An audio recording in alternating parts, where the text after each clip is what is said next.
Evelyn Wong is dealing with a lot. Her marriage is on the verge of collapse. She's alienating her only daughter, and she's about to be audited by the IRS. During her audit, she's thrust into an insane adventure she can't even begin to understand. A version of her husband from another universe tells her that a great evil is threatening to destroy the entire multiverse, and only Evelyn can stop it in the Oscar winning 2022 fantasy epic Everything Everywhere All at Once. I'm Connor Eyzaguirre, I'm Austin Johnson. and this is Filmgazm.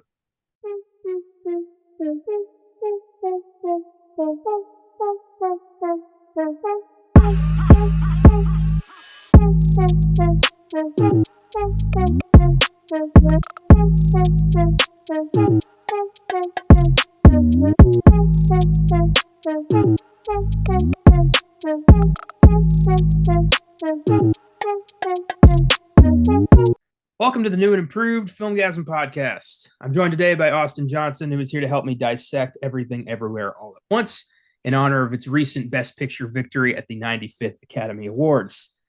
Back when we were doing sneak preview, back in the day, this was a film that slipped through the cracks because I think I wasn't able to see it the same week as Caleb, so we had to postpone it, and then we just thought, we're losing time. Let's just table it. We'll do a Filmgazm one day. I don't think anybody expected it to make as huge a storm that it did at the Oscars. And here we are, a modern classic, an instant classic, here to talk about it. Yeah, that's what I thought about when I was rewatching it today. It's been now a little over a week since it won 7 huge Oscars at the 95th Academy Awards and just kind of dominated the ceremony. We're not going to really remember anything other than Everything Everywhere All at Once when we look back. That's pretty rare, it's pretty special, so I think it requires attention, and you pointed out how this came out a year ago, came out last March of 2022, and I saw in theaters and I was like, oh, that was really good. It was really special, it was really unique, kind of on riding on the coattails of Spider-Man that came out a few months prior to that. You have the Russo brothers producing. You have these super, interesting, this interesting duo of directors, the Daniel Kwan and Daniel Scheinert, I believe is how you say his name. And, this kind of match made in heaven type thing with Michelle Yeoh, who's been past due for the recognition she's gotten over the past year. Jamie Lee Curtis, who has been around for 50 years, but has also not really gotten her due. So they're kind of in the same boat. They've been around doing cool stuff forever, doing genre films, doing all kinds of unique stuff. Then you have, Ke Huy Quan, who's a total comeback story, very similar to Brendan Fraser. We Americans love a good comeback story, and Mr. Kwan makes it very easy to get alongside him, right?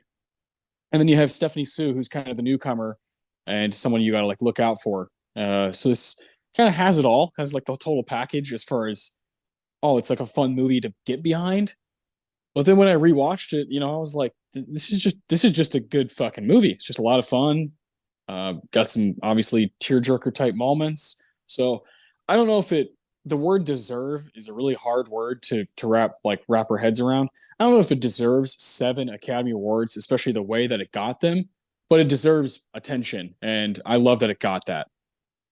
Yeah, it's nice to see something original and made with love dominate at the Oscars. And not just, original, but also, primarily Asian led, which is cool. Yeah. Asians have always been severely underrepresented at the Academy. And Michelle Yeoh is the first Asian actress to win Best Actress. And, I love trendsetters. And I'm hoping this just opens the floodgates for even weirder shit to be recognized by the Academy, who traditionally has been very reserved. Yeah, that's definitely where I kind of raise my eyebrow. It's why is this the one that we're pointing to? Because I mentioned Spider-Man. What's the difference? A movie like Spider-Man that made way, way, way, way more money still has a cast that's very admirable, especially someone like Willem Dafoe, Jamie Foxx, these guys that people just love. And it's a multiverse movie. The difference is literally A24 and Marvel. Like, that's the difference for me. Like I was still really moved by Spider-Man. I was really stirred up by it. It made me think. The ending is like frightening if you really think about it. You know, like what Tom Holland's Peter Parker has to do at the end of that movie. And then this movie's the same. It's like this wild ride, crazy, awesome action sequences, really good CGI. And then the end is like, oh man, like I just thought about family. And I don't know. It's like, why is this the one? Why is it the one? Is it just because it's original? I don't know. Because this is a superhero movie disguised as an independent drama. That's why. Yeah. Yeah. It's It's got all the same beats as a yeah. superhero movie, but it's produced by A24. It's got a largely, you know, a cast known for drama and, a mix of genre people as well. But in the end, it is, a more relatable story. It's a story about, generational trauma and family and alienation and trying to do right by yours. So I think that pushes it in another direction. And yeah, Marvel movies have that too, but baby steps here. Like it's going to be a long time before Yeah. the Academy Clearly. starts giving superhero movies the kind of recognition it's giving multiversal comedy sci-fi dramas with hot dog fingers. Yeah. Like there's so much silly shit and everything everywhere all at once, which is like part of why I like it and why I connect with it. It's just so interesting. Like you look back at the Oscars, this is just such an odd movie to because movies don't dominate like that anymore. You know, it's very rare for a movie to collect just tons of awards. And I don't know, it was like not only was it winning a bunch of stuff, it won like 7 big time categories. And it did something that no movie has like ever done. It's not going to be classified as a big 5 winner, but like in my mind, it's more impressive than a big 5. Like the things that it won, it's more impressive than what Lambs did, more impressive than what Cuckoo's Nest did, more impressive than what It Happened One Night did. I would compare what Everything Everywhere did to what like Lord of the Rings did, 11 for 11, Return of the King, just fucking. But they didn't win. Not only did they not win any acting categories, they weren't nominated for any. Everything Everywhere at Once got 3 out of 4 acting categories. 3. That's insane. And original screenplay, and directing, and best picture, and film editing. Like, oh my god, those are all the big ones except for best lead actor, and that's because it didn't really have a horse in that race. If I guarantee you, if they would have moved Ki Kwan, if he had like 15 more minutes of screen time in this movie, because the first half he's in it a lot, and then he kind of everyone kind of fades away, and it becomes Michelle Yeoh and Stephanie Sue's show the last 45 minutes of the movie. But like if Kwan were in Best Actor, he probably would have won that shit too. Like it's just crazy. They just swept the floor. And like while we were watching it, you and I were watching the ceremony live. We were like, oh my god, like this is happening. Like I had a hunch that would win a good amount of stuff, but I didn't think it was going to win 7 big time categories. Just crazy stuff. So it caused me to look back at the history of the Oscars and what movies dominated in that kind of way. And there's just not a lot of them. Not a lot. Yeah, not since Slumdog Millionaire as a movie Yeah. raked that kind of gold. And Slumdog, I like Slumdog, but I'm not like, oh my god, I got to rewatch that movie once a year. Compared to like a Parasite, I think has that kind of weight to it where you're like, holy shit. But Parasite didn't get one single acting nomination. That's just such a crime, And I hope that's what changes most. Is yes, Michelle Yeoh, is like represents like Hong Kong and China, and you got of course Ki Kwan and Stephanie Sue, and you got Daniel Kwan at the helm as director. You got like really cool diversity. What I hope is like more traditional foreign language films get recognized for these kind of categories, because this is at the end of the day still an American story with some subtitles, but there's a lot of English going on in this movie. So it is good steps, but I'm ready for like, let's open the floodgates, baby. Let's get all kinds of people nominated in those categories. Yeah, I thought Parasite was going to do that, but like you said, they were still reluctant to throw a bone to the actors who were doing an incredible job. Like Kang Ho Song, man, like what does he have to do to get in a category? He's acting his ass off in that movie, and he doesn't get anything. I just thought that was bonkers. I don't know. I'm it's this is one that's gonna it could be a changing of the guard. Everything ever all at once. I think this could cause like serious change to how movies operate during award season, how they campaign, and how they kind of cast their movies and market their movies. And everybody's looking at A24 like, wow, they market the fucking shit out of their stuff. So they're kind of the standard right now. They've set the standard for independent cinema and drama, sci-fi, fantasy. They do everything, horror, comedy. They kind of do everything, and they allow their directors to just do what they want. So I'm very big fan of a lot of the stuff they've put out, and this just added to that list. So I do really like this movie. I'm very excited to give it awards. I had a really hard time kind of narrowing that stuff down. I'm excited to kind of do this big of a recent movie under our kind of new structure here on Filmgazm. But man, throughout the whole week, I was just thinking about the history of the Oscars and the history of winners and movies that rake stuff up. And I was like, this is in that room now. It has a seat at the table, and that's crazy. Yeah, it's nice. I like a clean sweep. I like when a movie just, you know, completely obliterates the competition and we get, an instant classic. Spread the love is great. Two for you, three for you, four for you. But Yeah. I want double digit winners where it's just like not even people are leaving because they know they're going to lose. Like I want that. Yeah. I kind of feel the same way. I do want it to be like totally earned. I do like. I think Michelle Yeoh is. Do you want to go through them real quick? Like, which ones do you think are like okay? That like Michelle Yeoh. There's not really. I mean, Kate Blanchett is unreal in Tar, but there's no like taking away from Michelle Yeoh. There's no taking away from Ke Huy Quan. Original screenplay. It's really hard to kind of grapple with that one. I think the one that I would point to is Jamie Lee Curtis. I love her to death. She's my gal. Like the scream queen. But is this like when I was watching the movie, I was like, is this really an Oscar winning Best Supporting Actress performance? Like, I don't know. That's a pretty stacked category. And I'm not saying Angela Bassett like should have gotten it. I think any of those other ladies like could have gotten it, is kind of my point. I think it was more of a toss up than kind of the night, the way it unfolded. And I don't know. I love Jamie Lee. I'm so glad she has like that in her arsenal, in her resume. But there's so much other work I would rather give it to her for. I'm a big fan of Jamie Lee Curtis, but that was absolutely a career Oscar. It was very much, yeah, it's like this is her opportunity. It's her one time she's ever going to be nominated. And I'm happy for her. It was a great performance.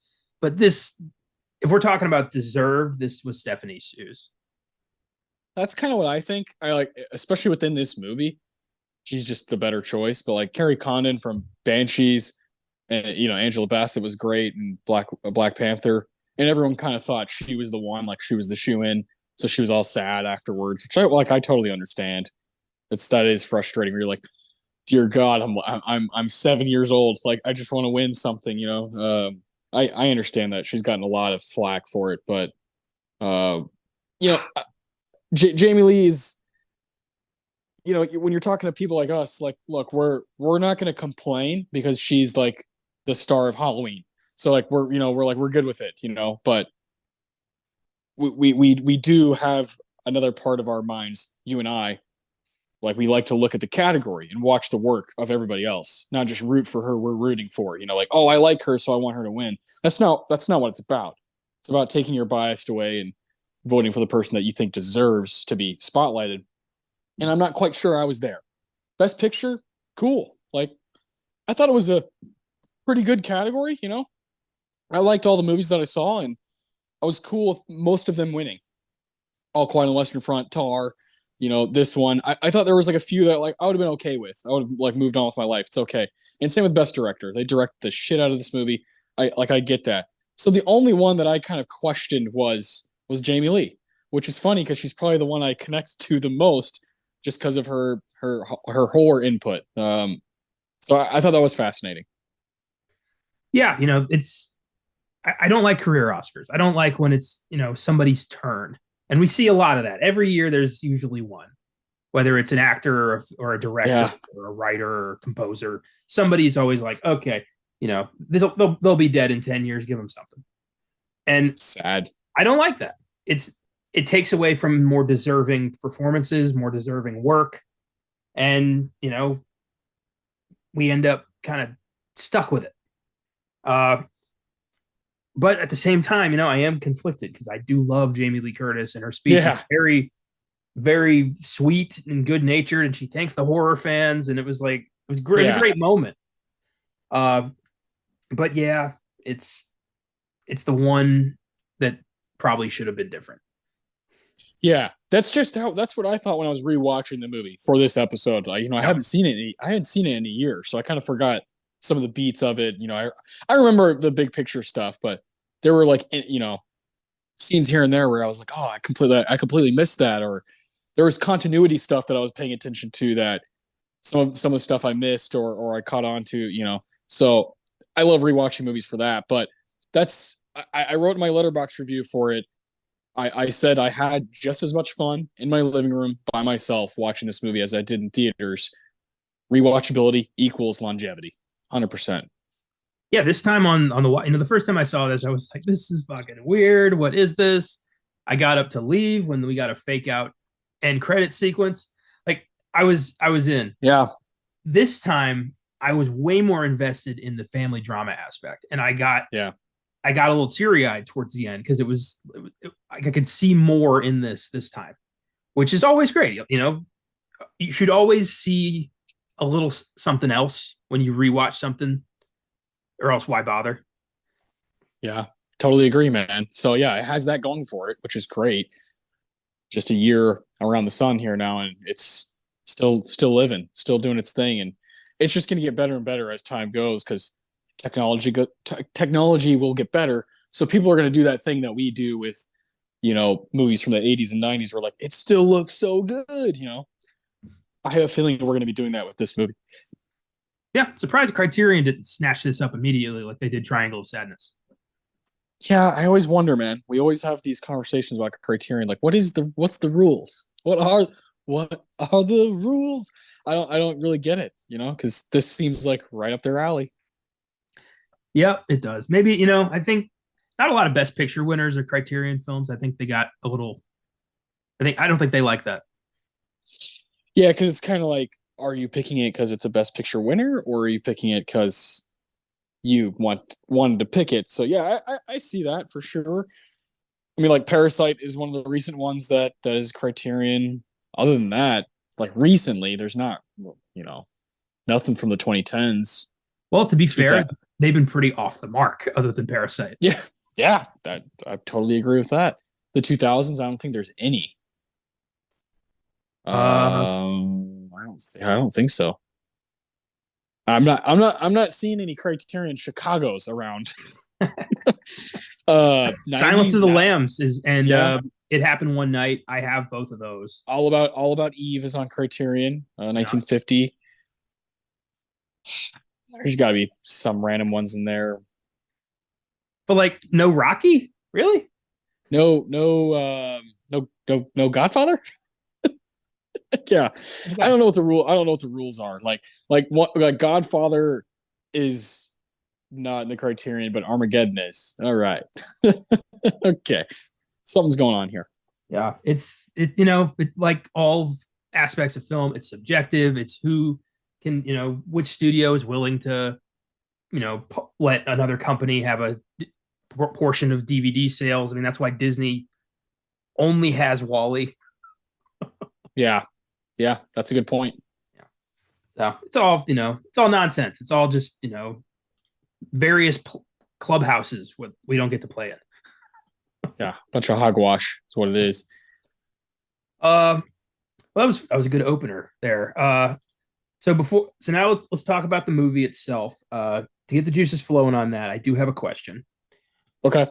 What are your thoughts on multiverse theory? Like, have you looked into that at all? Like, I don't know. Yeah, for sure. I'm interested because it happens so much in the thing that I love, movies.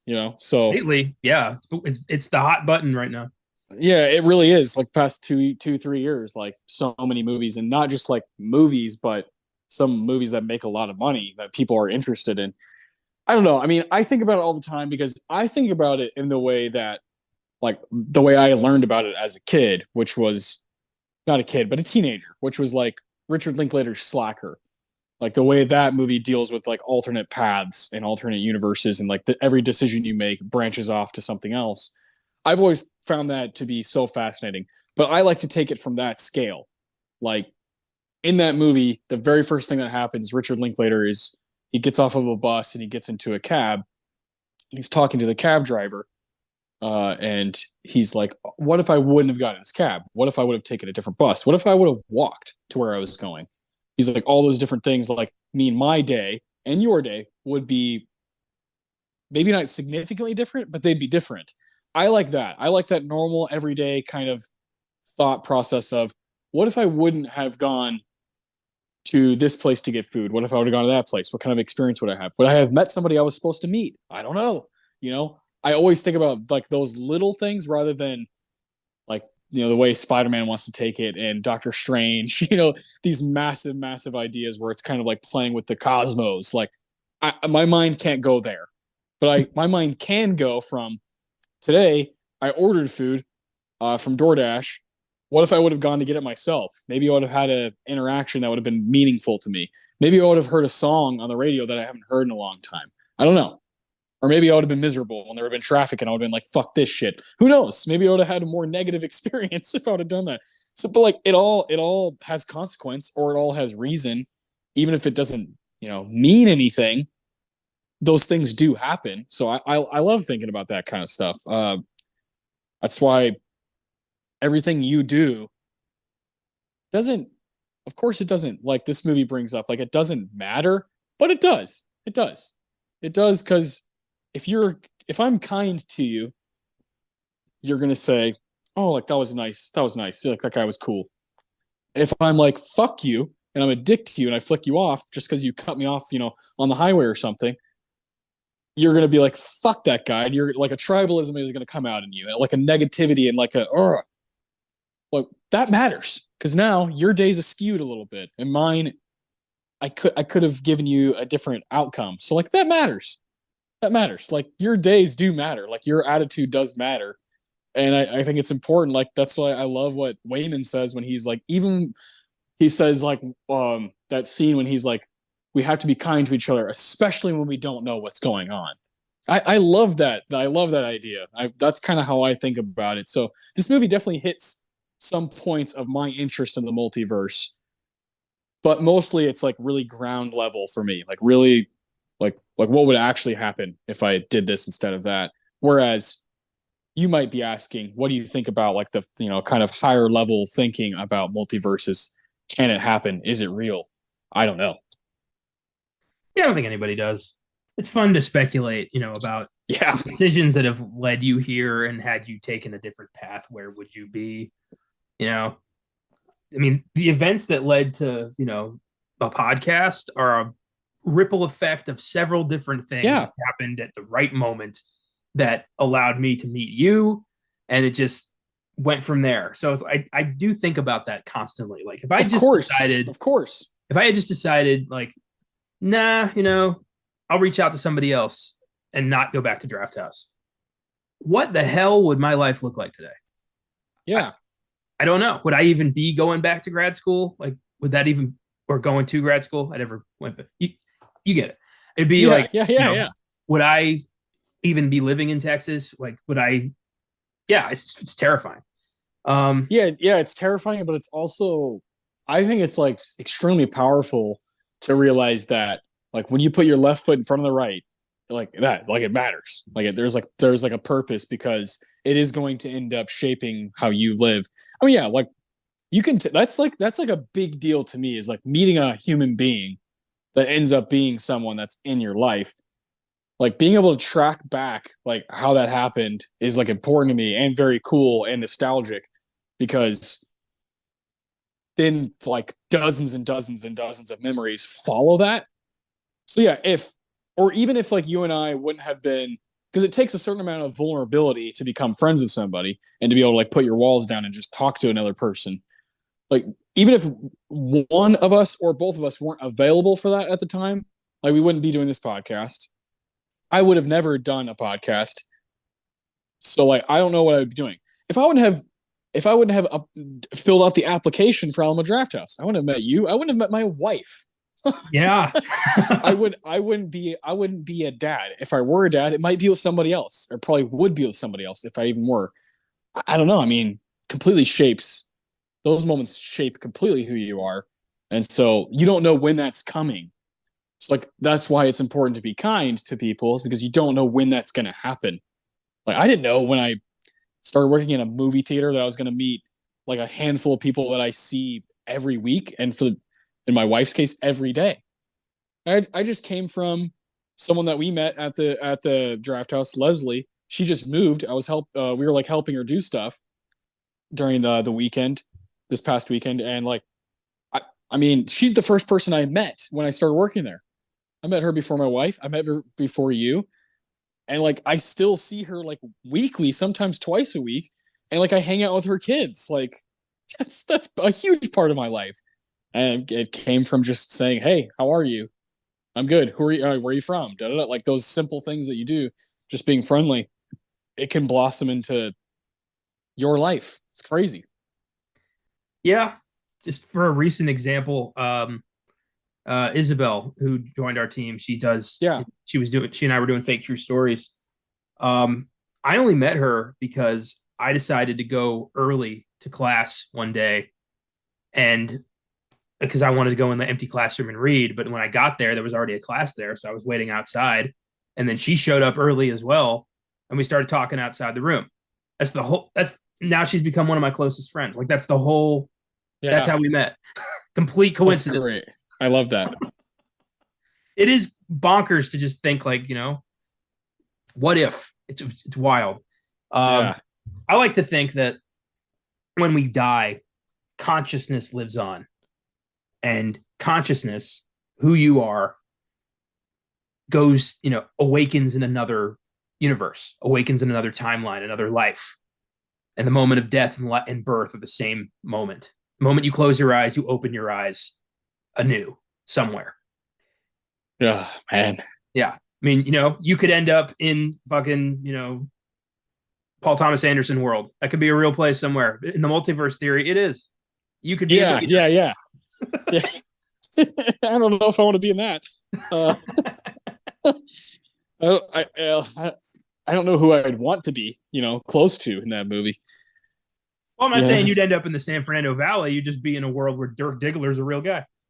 Yeah, maybe I live like in Akron, Ohio, and I'm just like a fan of his work. Exactly.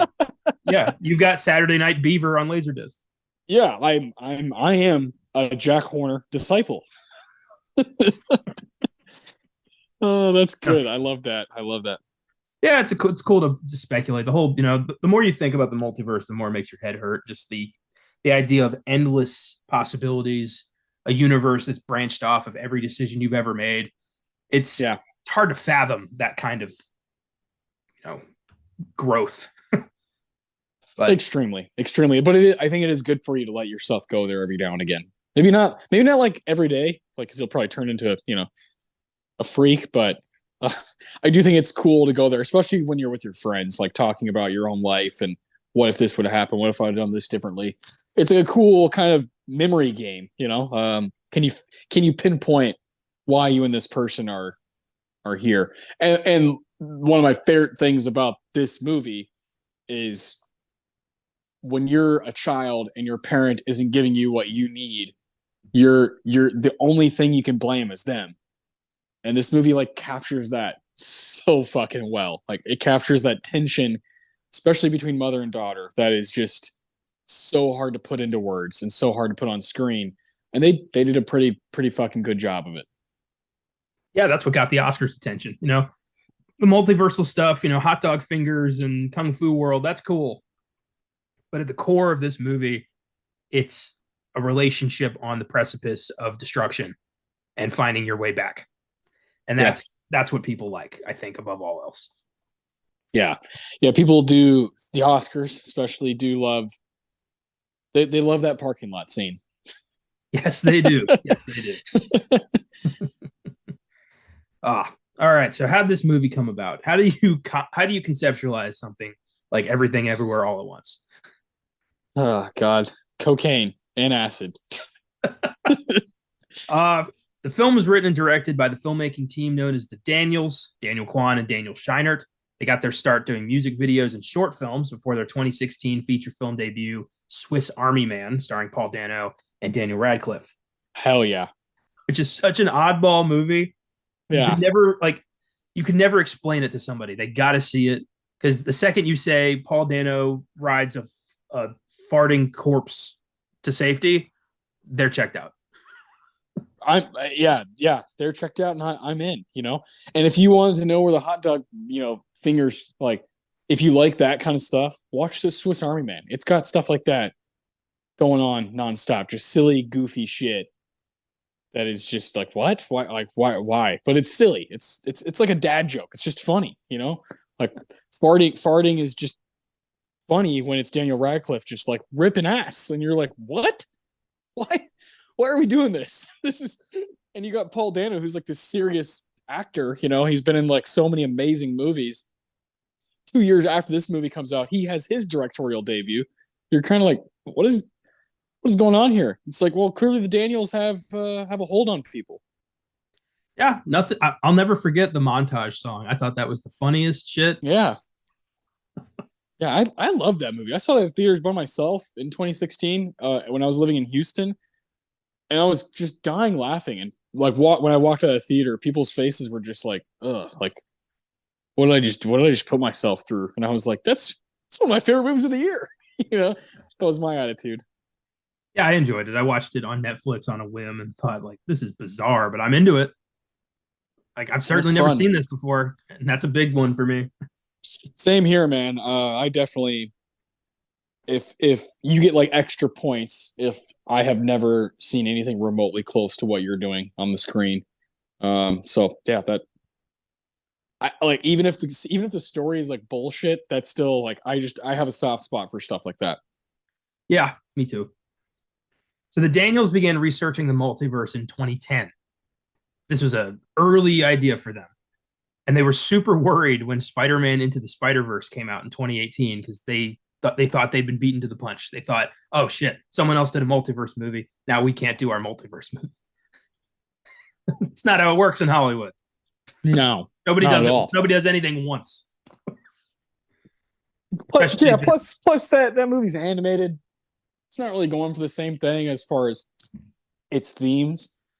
But goddamn, what a movie. I mean, yeah. Spider-Verse is so sick. I can't wait for the new one. It's going to kick ass. The Daniels also stopped watching Rick and Morty because they kept seeing more of their multiverse ideas pop out into that in that show. So they were just like getting incredibly disillusioned by all the multiverse shit around them. They just stopped watching it.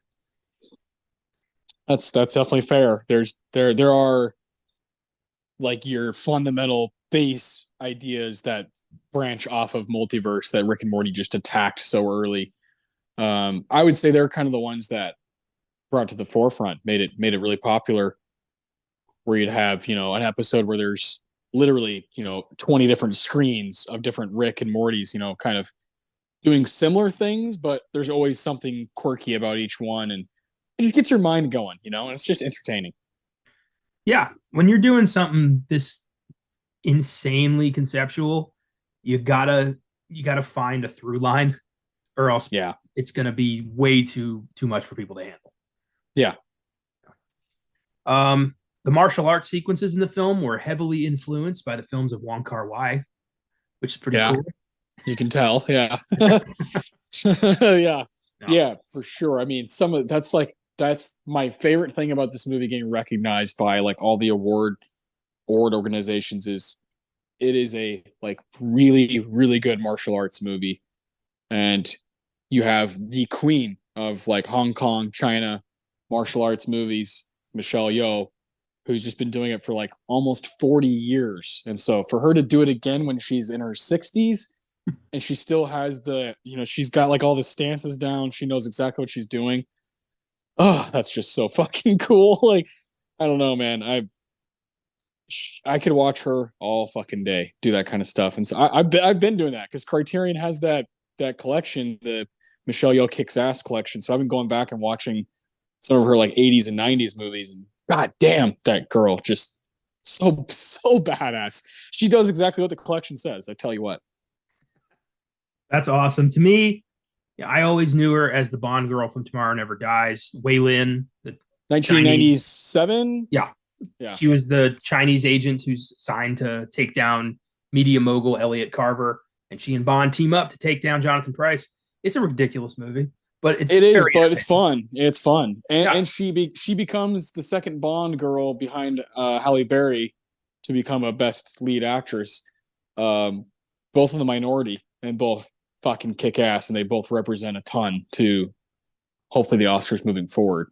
Yeah, and Halle Berry gave her the Oscar. Yeah, isn't that sick? Yeah, that's amazing. They planned that shit 100%. Yeah. Oh yeah, you know they did. The script was originally written for Jackie Chan, but the Daniels decided to change the protagonist to a woman in order to have a more relatable husband-wife dynamic. They decided to go in that direction, so they immediately went to Michelle Yeoh. In fact, the original name of the character was Michelle Wong. They straight up put her in the movie, and she was like, "That's cool, but I don't want to." She doesn't like to integrate her own story into her characters, so they changed it to Evelyn, and she was able to craft a character that isn't just her.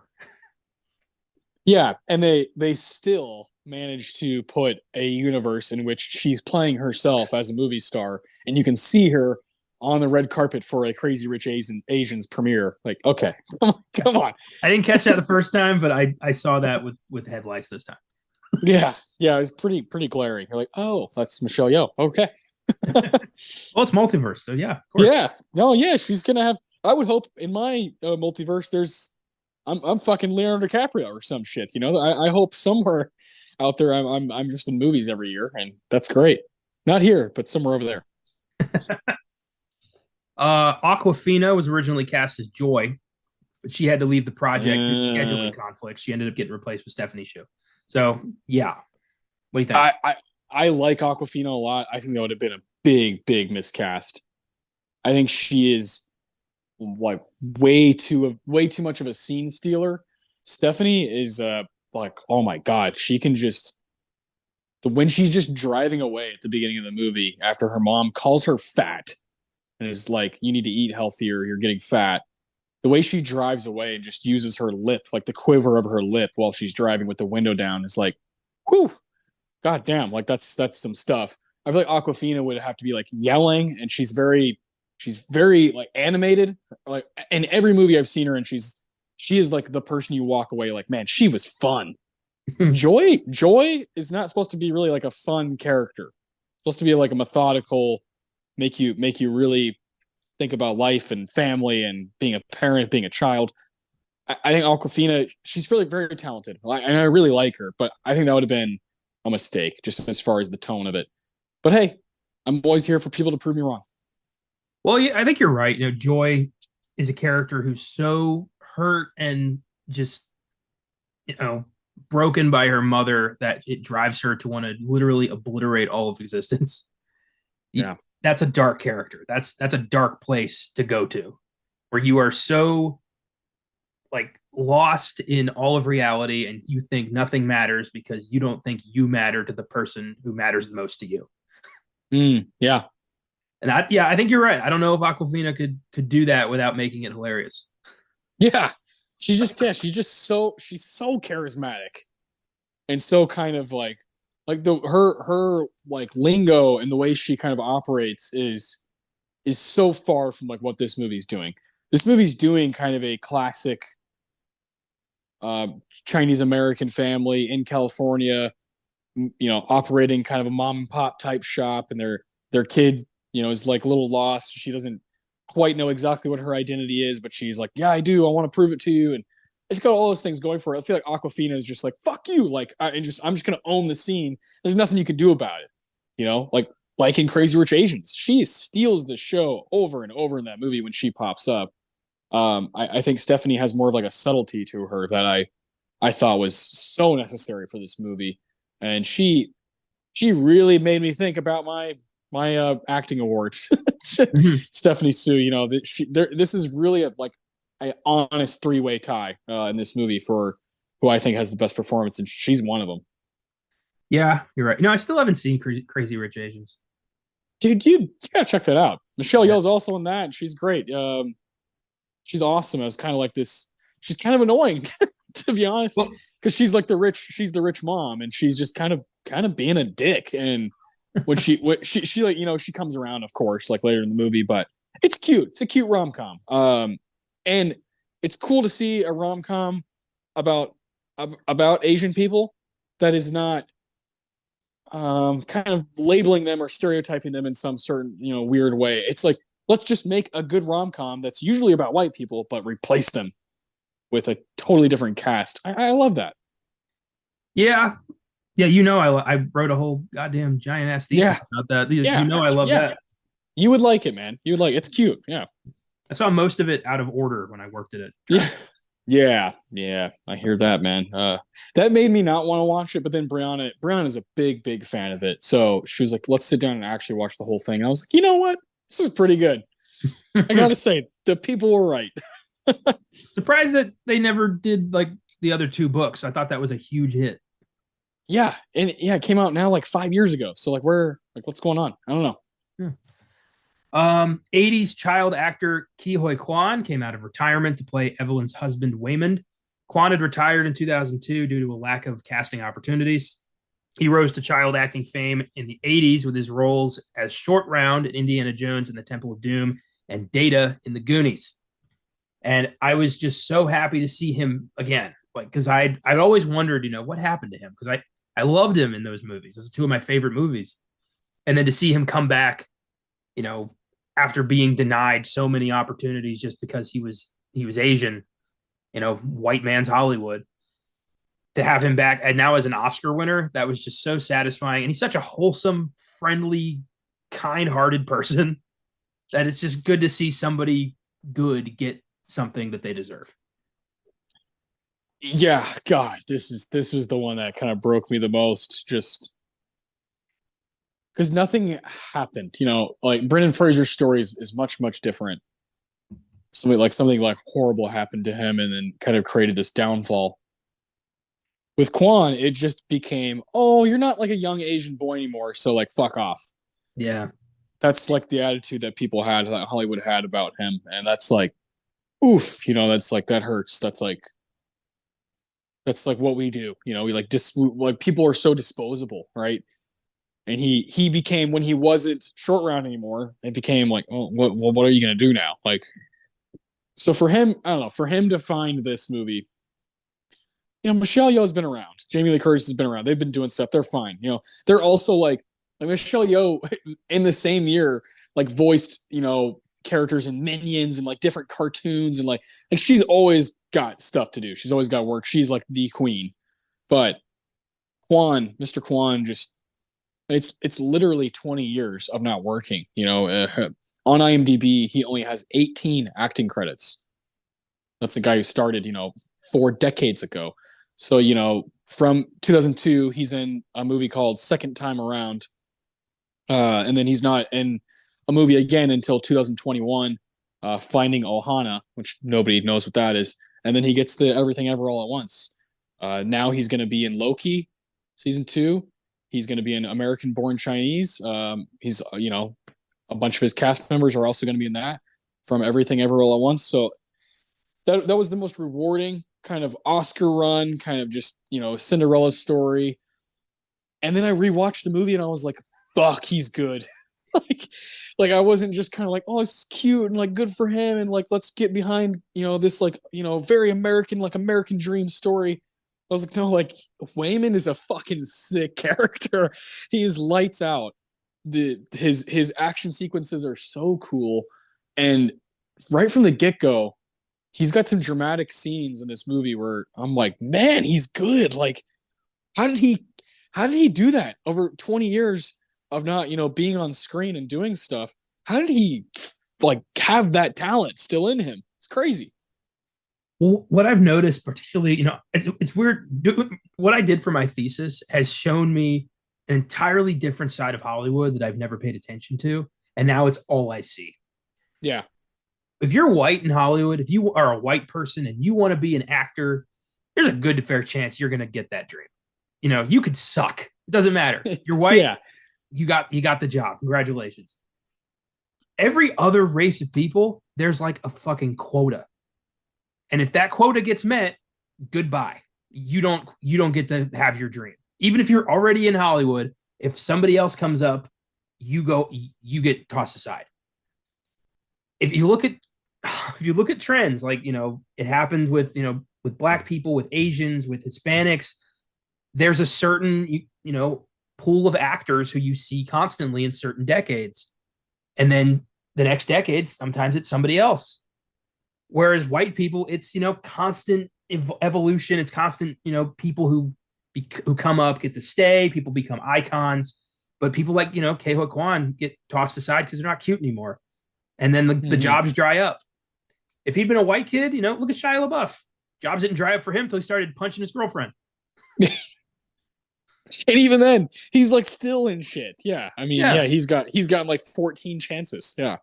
It's fucking insane. And it's not going away, which is even sadder because, after Keho Kwan got, after Everything Everywhere All at Once came out, he just was, unemployable again. Nothing, the jobs didn't come again. Then he won an Oscar, and now all of a sudden, jobs. Because when you win an Oscar, that means you're marketable.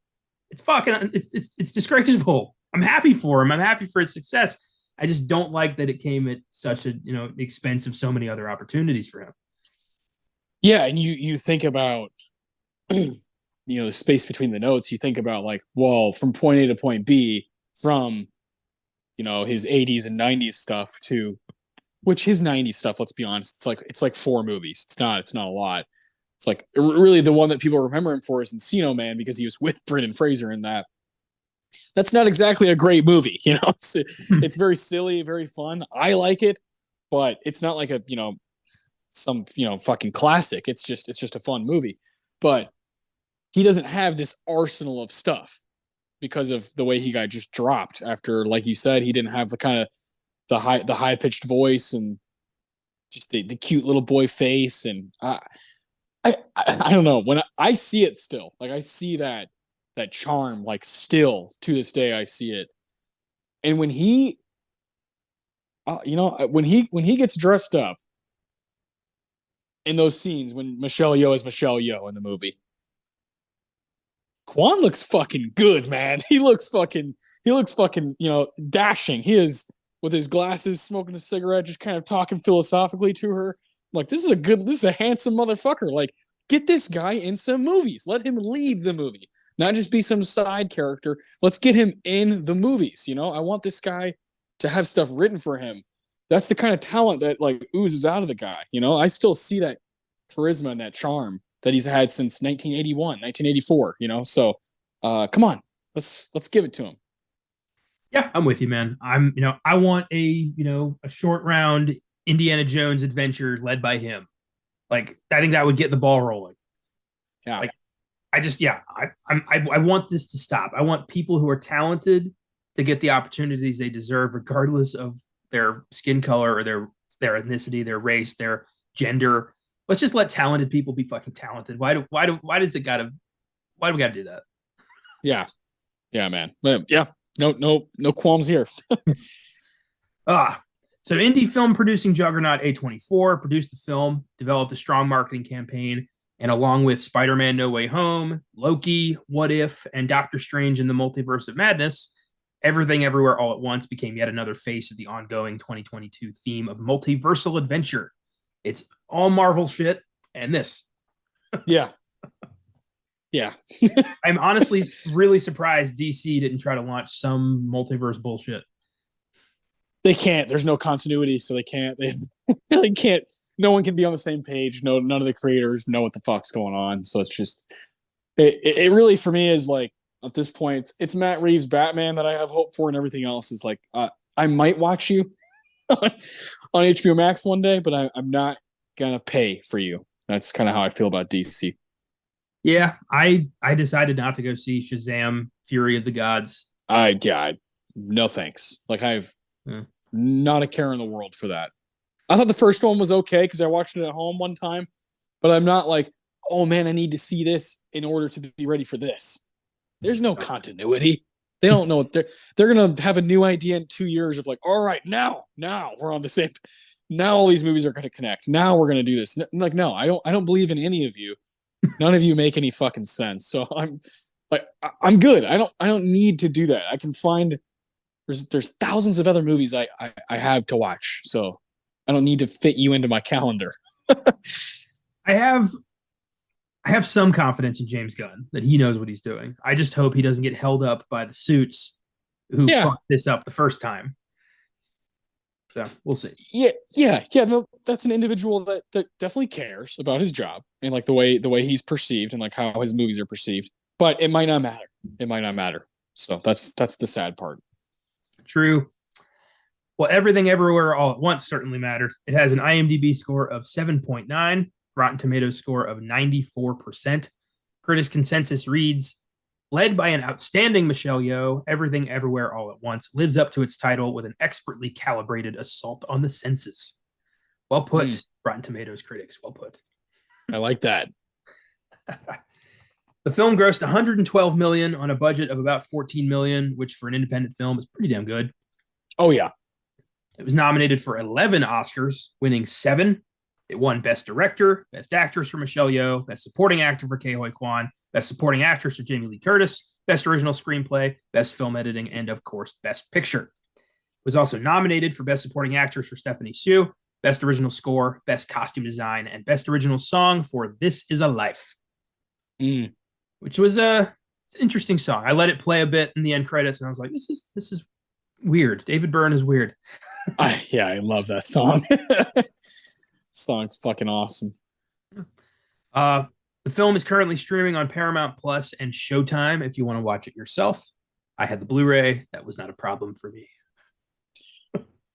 I watched it on Showtime. I didn't know it was on Paramount Plus as well, so that's fantastic. Well, Paramount has a deal with Showtime, so that makes sense. Yeah, I do love when that happens, right? Trying to prep for a show and bam, there's all this stuff, and that's I used this week to also watch some Michelle Yeoh stuff. So that's kind of like where my head was at. I was like, oh, I'm gonna rewatch Everything Everywhere. Let me check out some old Michelle Yeoh because like my introduction to her was when I was younger. My mom showed me Crouching Tiger, Hidden Dragon, and I was like, "Ooh, who's that lady?" Not only am I attracted to her at age 13, but she's one of the best actresses I've ever seen in my life. Like, who is this? Who is this person? It's been a love story ever since. Oh, dude, she was one of the few Bond girls who could kick Bond's ass. Like she held her own. She was awesome and super hot. Like just gorgeous. Yeah, God damn. She's just a complete universal talent. Yeah, I love her, man. I think she's extremely special. I've kind of had the floodgates open for some certain areas of Chinese filmmaking. So I'm not only grateful to watch Michelle Yeoh, but now I have like new doors opening for me. I'm like, oh man, this is what it's all about. That's part of the reason you watch international cinema is you just don't know what's going to inspire you. And I've been inspired. That's fantastic. I'm glad. With that, let's give this film some awards. Ooh, here we go. If you listen to Oscar Sunday, you may remember a couple of these. We've changed a couple of the other ones. We have the Quentin Tarantino Award for the best line of the film. We have the Thomas Newman Award for the best music moment. We have the Philip Seymour Hoffman Award for the best performance. And we have the John Carpenter Award for the best scene of the movie. Cool. Why don't you take us away with your best line? This is a great script. Yeah, I tried to be kind of like pass the ball around with this one. With my awards because I wanted to kind of tackle different areas of the film, you know. So this is really tough because a lot of the dramatic scenes I just like that's my stuff. That's where like the juice. I'm very much like the Oscars where I'm a sucker for those like one-on-one, let's talk it out moments. So my favorite quote from the movie comes from Waymond, comes from Mr. Kwan himself, the legend. He says so many amazing things. No matter what universe we're in, you know, whether it's Alphaverse, or you know, it's like the movie star universe, or if it's current, normal. Wayman, he says so much cool shit. Just like super inspiring. So my favorite bit from Wayman is when he says, "You think because I'm kind that it means I'm naive, and maybe I am. It's strategic and necessary. This is how I fight." That's when he's talking to essentially Michelle Yeoh, and they're kind of like in this. It's like brilliantly filmed, this scene, when they're kind of like in that like alleyway outside of the premiere that they just attended, and they're having this moment of like, oh, what if it's a big multiverse moment, like what if we would have been together, and he's like trying to talk her out of it, almost like, no, don't go there, don't tease me, don't give me false hope. So I love that, like, don't walk over me because I'm kind. This is my fighting. Not only did I love that in the moment where I'm like crying, but then it comes back later on because she says, like, when they're at the IRS, like that building where they're like so much amazing shit happens in the movie in that building, and she's going up the stairs and she's like doing weird things, and Wayman's like, "What are you doing?" And she's like, "I'm learning to fight the way you do." Like that's it's like so cool because it comes full circle. She remembers that part of the multiverse because now she's using every one of her alternate versions of herself, and she's like using all their powers and all their different ideas and knowledge to like apply to that moment to save her daughter. Such a fucking sick, like, full circle quote that comes out of Wayman's mouth, and bam, there you go. That's the way to my heart. Yeah, that is great. I love, his whole character is just, kill them with kindness.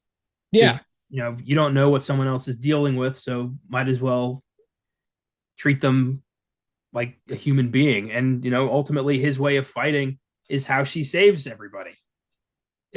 I love that scene when she's just like, fighting through the horde, but she's like helping each one of them. yeah, she's like making him kiss, yeah, slapping him in the ass, yeah. So good. I also went with some wisdom from Wayman.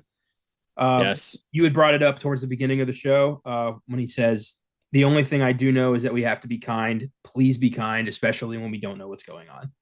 It's Yeah, just God. it's just such great advice. Somebody, I've talked to people. I've got some friends of mine who struggle with their mental health and just appreciate someone just telling them good morning. Yeah. That can mean life or death to somebody. Yeah. It's, Yeah. all treat everybody like they're fighting a battle that you don't know about, because they probably are. And yeah, Wayman does that. That's how he's able to keep things together. Yeah. So difficult to wake up every day and make the choice to see not only the good in people, because, of course there's bad people, there's evil people, like, everywhere.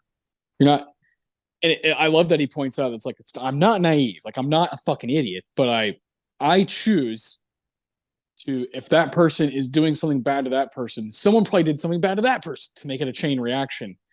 Who knows what their parents did to them? Who knows, if they're addicted to some drug or some substance. Like, there could be a reason that they're acting the way they're acting. It is so hard to put that in your head every day because life is hard. But if you try to do that, I think you can succeed more than half the time if you really try to do that. More than half the people you come across can see, like, kindness in you. Like, that's worth trying. It's not going to happen 100% of the time. It's just not happening because you yourself are going to have your own bad days. It's going to be hard for you to kind of reflect what you want to see in other people. It's going to be hard to do that. But if everybody tried, oh man, it's worth it. It's like, it's worth fighting for. It really is. Yeah, it's the idea of, it's a perfect world if we all just thought about it a little bit. We all just, before we reacted to somebody, just thought about, maybe it's not worth it. Maybe just, find common ground. Yeah. It's not Yeah. easy. God knows it's not That's easy. that's kind of what it is, right? Meet people where they're at. Meet halfway. Is like, that should be your goal with people, is meet them halfway. If they're being a dick, don't be a dick back. Kind of try to reel them in. Reel them in. see what's really going on, why they're being a dick to you. You know, I have been doing this. I think you would love this too. If I'm like ordering food somewhere, like what am I passionate about? Movies. So if someone's like is maybe like not being so nice to me, or they just look sad or like quiet. I was at Cane's the other day. This guy looked like he was having the worst fucking day of his life. And at first I was kind of like, oh man, look at this guy. Like, calm down. You know, you're like working. It's going to be okay. But then I was like, no. He's having a shitty day. I don't know what's going on with him. So I just went up after I got my chicken. I said, what's your favorite movie of all time, dude? And he was like, oh man, like he got all excited and started thinking about it. He was like, favorite or most watched? And I was like, both. I was like, both, man. And he was like, favorite is probably the first Ant-Man. He's like, I love that movie. I think it's super underrated. And I was like, that's a great answer. He said, most watched is totally one of the Star Wars. And I was like, cool. Great. Have a good one, man. And he was like, see ya, you know, like, and we both smiled and walked away from each other. I've been doing that as much as I can, is asking people what their favorite movie is. Cause like, that's something I can actually be a part of. It's not some bullshit question that I'm not passionate about or there for.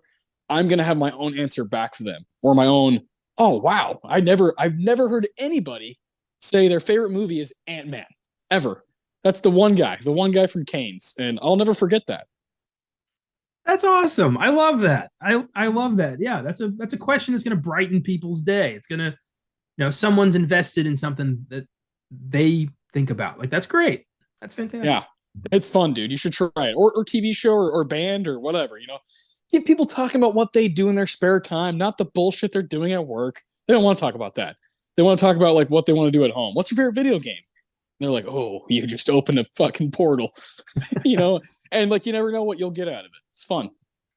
That's delightful. I like that. That is something Wayman would do. Wayman's the man. I love characters like this. Yeah. Best music moment, the Thomas Newman Award. This is interesting. There's a good bunch of needle drops and score in this. And I'm curious what you went with. Yeah, I had a hard time here. You already mentioned the great This Is a Life end credit song. I love that song. I think it's amazing. And that's what I had written down until, I don't know, I was driving home to come record this episode, and I was like, I don't want to pick that. Like, what's the part of the score? Because the score is so big. There are so many pieces. It's very long. It's a lot of music playing. But I don't know. There's pieces of it, and it's called Sun Lux. That's the artist, right? That does the most of the score? I think so, yes. I'm pretty sure that's right. I think that's what it's called. They do most of the score, and so that's kind of, if you want to pick something, that's where you're at. But there's one particular piece that's about a character, and it's called Jobu Tupaki, and it's kind of when we're introduced to her properly. No, this isn't Joy. This is Jobu. This is like the villain of the movie, and it is just, it's one of those kind of like ones that kind of turns your stomach.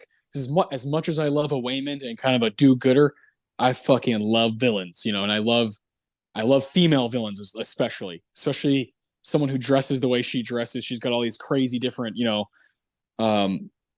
outfits that she has going on in the movie. I love that touch, that she's always dressed like she's about to go to some crazy fashion show. But when that track hits and you kind of see her for the first time, and her mom sees her under that light for the first time, it's fucking intense, and it is cool and rewarding. So that's what I had to go with. That is great. Yeah, love Juju Chewbacca. Yeah. I love one of my favorite running gags is Evelyn constantly getting her name wrong. Yeah, Evelyn Michelle Yeoh is so underrated, funny. Like it's a crime. Yeah.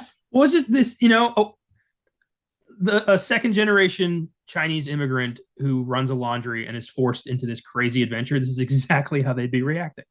Yes. Yeah. And really, the way they'd be reacting is like, get this shit away from me. Like they'd want it. Yeah. Well, she keeps trying to do that. She's like, I'm very busy. I can't be dealing with this right now. Yeah, very busy day. Yeah, it's a very busy day. Yeah, I love the villain. Yeah, Jobu Tupaki. The whole idea of somebody who like looked into the void and absorbed all aspects of reality and is living in all of them at the same moment. I can't comprehend that kind of gravity. Oh, And yeah, dude. yeah, just someone who exists to only to destroy. There is no second goal here. It's just obliterate everything. Yeah, That's a hell very. of a villain. It's very very clearly inspired by our guy Agent Smith from The Matrix. Yeah, there's a lot of Wachowski philosophy in this movie. Yeah, I mean, you know, I was texting you. There's a couple things, and I saw some stuff on IMDb too. You could look up like the continuity errors on IMDb, Yeah. and you just like, oh wow, I like totally missed that. Like when she changes her shoes are they like immediately after there's a shot. And I rewound it and like watched it because she changes her shoes. Like that's one of the things she has to do to like, to be like, you know, locked in and go to the different different multiverse. And her shoes immediately go back to what they were like afterwards. There's certain shots in the movie where they like just got kind of lazy. Like at one point, Ki Kwan's behind Michelle Yeoh, and there's a shot of her from the side, and he's right here, and he's like simultaneously right here. It's like stuff like that I didn't notice, but IMDb has that shit just right there for you, and I was like, damn, it must be hard to make a movie. Must be hard to make this movie. I mean, you're juggling Yeah. with so much that suddenly, Yep. her shoes aren't such a priority anymore. Correct. Yeah, it's like little things happen because your mind is on major ideas that you kind of forget point A to point B. Ah, shit, you know, you can't be there and there at the same time, but whatever. I love Claire de Lune. Yeah. Oh, dude. Anytime I hear it, I don't know what it is about that particular piece of music, but I just adore it. And when Evelyn finally figures out how to work the verse jumping and she learns kung fu and Claire de Lune kicks in and it evolves into this epic kung fu music and Michelle Yeoh gets to kick some ass. Oh, what a great moment. Yeah. Stuff of legends. Yeah, that was great. There's a couple moments where Claire de Lune kicks in where I'm just like, oh shit, something cool's about to happen. And yeah, I love that. Yeah, you can't go wrong with implementing, you know, classical music with a modern score, with kung fu, with, you know, Michelle Yeoh. Can't go wrong. You cannot. Performance, the PSH award. Who won this movie? Well, I'm very happy that this is still called the Philip Seymour Hoffman Award because he embodies exactly what we both love so much about acting and performance, and he never seemed to really try to lose weight or gain weight or do any extra work. He just brought his all here. It's all here.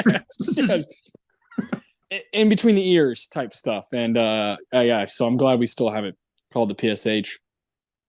But I thought about this. I've always said since I saw it in theaters, this is kind of a coming out party for Stephanie. She's the one that I walked away from the theater like, oh my God, who is that? I need to know more. She's like 30 years old. I can't wait to see what else she does. I was just so amped up to find out about somebody new, an up and comer. I do still think that way. But when I rewatched it, I was like, who am I fucking kidding? This is Michelle Yeoh's movie. That's who I'm giving the PSH to is Miss Michelle Yeoh. She's just lights out. If the other two characters, like Stephanie's not in it a ton the first half, and Kwan's not in it a ton the second half. They have their scenes, but Michelle Yeoh is in it like almost every frame. She's in it so much, and she really does carry the film. So I love people like that not only carry it, but carry it with grace and dignity and grit and a certain aggression at times. And she does all of those things. So I have to give it to her just off of the way I felt today when I was rewatching it. Yeah, I'm not going to argue with that at all. She's incredible. This is, we've always known she was incredible. And now it's like people are finally like, whoa, who's this? It's like, well, were you paying attention for the past 40 years? It's Michelle Yeoh. My God. That's what happens anytime someone that's not from here like wins something. People are like, which is good, which is a good thing. Ultimately, it's a good thing because it sheds light on people. But it is kind of like, whoa, man, you can't get into the party. You're late. you're fucking late, dude. You had to show up at 7 p.m., not fucking 10, And that's the same thing that happened with, Bong Joon-ho and the gang with Parasite. Same thing happened. People were like, well, what is this? It's like, well, the reason he got this good at filmmaking is because he's been doing it for 20 years, like Parasite isn't his debut, and there's a difference in like knowing that and maybe not have seen all of the work, which is kind of how I felt. I had only seen like 2 of Bong Joon-ho's movies before Parasite came out. And like with Michelle Yeoh, I've seen a handful of her movies, but not all of them. But I knew that. Like I knew Bong was the man, and I knew Michelle Yeoh was the queen of kung fu and queen of martial arts cinema. So it's like you should know that shit before you dive into something like this. But it is there is a difference between like seeing all of it, which I respect highly. If you've been a Michelle Yeoh fan since the '90s and you're older than Connor and I are, hats off to you. That's great. But for people that are our age, we were 5 years old when Crouching Tiger came out. We had to go back and watch that. We had to have someone show us that. So, but we know who she is. We were not surprised at the charisma that she carried throughout this movie. Yeah, I don't think you need to see an actor or director's entire filmography to be a part of the conversation, but you need to be at least aware of it. You need to be aware of what they've done, how far they've come. If you think this is like, oh, look at this Chinese actress they found. No. Yeah. Exactly. But ultimately, I did give this to Ke Huy Quan. Yeah, it's tough when you're old Indiana Jones fan, huh? It is very tough. I saw this for him. The whole reason I saw this was to see him. And yeah, that's cool. I was so happy to see him again. I've always thought he got shafted and got unduly kicked out of an industry that left him behind, and to get back in and not miss a beat and deliver the performance of his career, what a delight. If he never won the Oscar, this still would have been just amazing to see him do this. Yeah.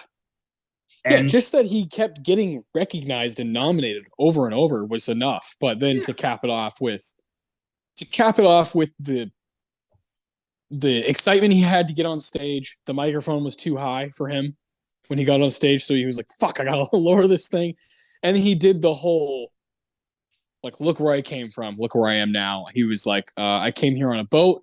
I lived in a refugee camp for a year when I came here, and." 40 years later, look where I'm at. I'm on Hollywood's biggest stage. And he was like, that's the American dream. And then he said, look, Mom, I won an Oscar.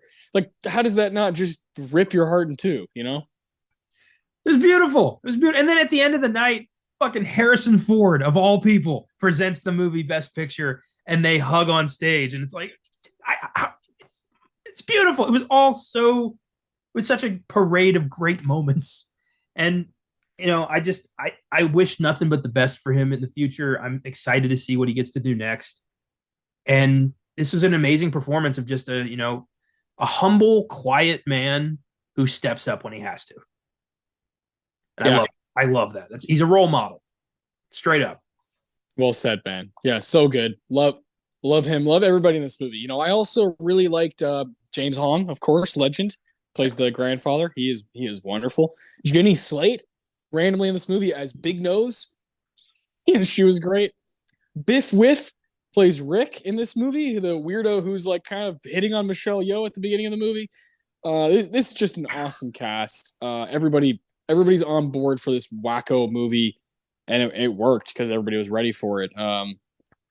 Did you see, before we do the last word, did you see it was some other ceremony where Harrison Ford was presenting something, and he's old as shit now, and he's walking up on stage. Spielberg and John Williams are sitting right next to each other at this ceremony. I can't remember what it was for, but he goes out on stage and they're playing the Indiana Jones music behind him, like as he walks out. And he's like, "Music's been following me for 40 years." He's like, "Everywhere I go, it's following me." He's like, "Last month I got a colonoscopy and it was playing while I was having." And I was like, I can't tell if he's serious or not. Like, is he really angry or is he just like using this as a bit? I couldn't tell. I genuinely couldn't tell if he was like, fuck me. I gotta get out of here. I can with Harrison Ford. I think for a while he was very serious about this, but I think since he's now he just smokes pot and flies, and I think that now he's just like fuck it. I'll trick people into thinking I'm angry with them. He is the man. It's just I thought that was so funny. John Williams is even like, oh god, like I'm sorry, man. My bad. Well, I love when there were it was a recent, it was at the SAGs or something, one of them, and Quan was outside of Harrison Ford's dressing room, and Ford opened the door and looked at Quan, and Quan got all nervous. He's like, "Oh, he thinks I'm a fan. He's going to tell me to leave." And Ford was like, "Short round." And Quan was like, "Indy," and they hugged and they were like, "Oh my god, it's so good to see you!" Like it was nice. It was wholesome. That's great. You would hope, and this is asking a lot, but you would hope that Harrison Ford would have like been keeping in contact with him over the years. You would hope that it wouldn't take a moment like this for him to be like, "Oh yeah, you're still like around."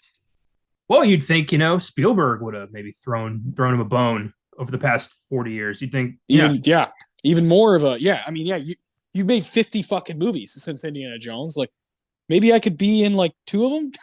Like fuck, man, yeah. Like maybe throw me into one of your 90s movies that like, isn't, like come on.